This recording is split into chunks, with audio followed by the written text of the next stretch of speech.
Government of the Republic, we were taken aback by that posture of the US, because it is in violation of the UN Charter.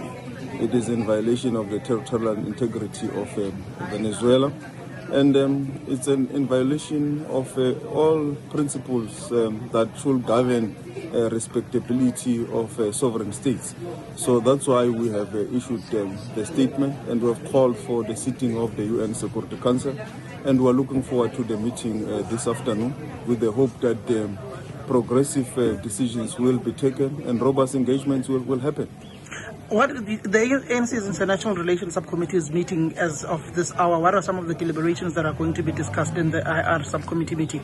It's a broader issues affecting the geopolitical space. As you are aware, we are also chairing SADC. We also have to engage on peace and security in the continent, but also the consolidation and regional integration. So all those are issues on the agenda of the subcommittee to take forward issues for the year, including the input for the January 8.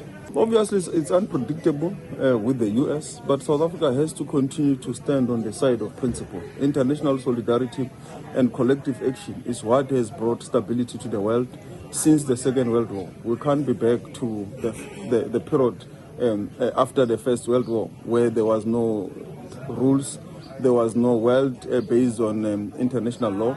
So we have to continue to call for a world that is based on international law, that is governed, is rules-based, because if we don't do so, some of the middle countries like ourselves, third world countries, will have no say anywhere in the world. The might will always be right, but the rules-based society and the rule of law, it's a shade that must protect everyone, whether small or big. So that's why it's important that all of us have to stand by the side of the rule of law across the globe and across the world in solidarity. And this will has served the world well since the Second World War.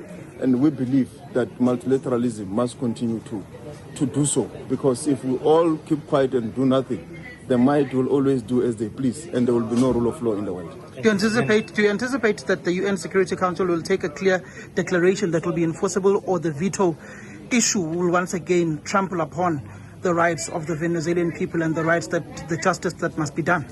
Yeah, obviously the veto issue is always an obstacle in the UN Security Council.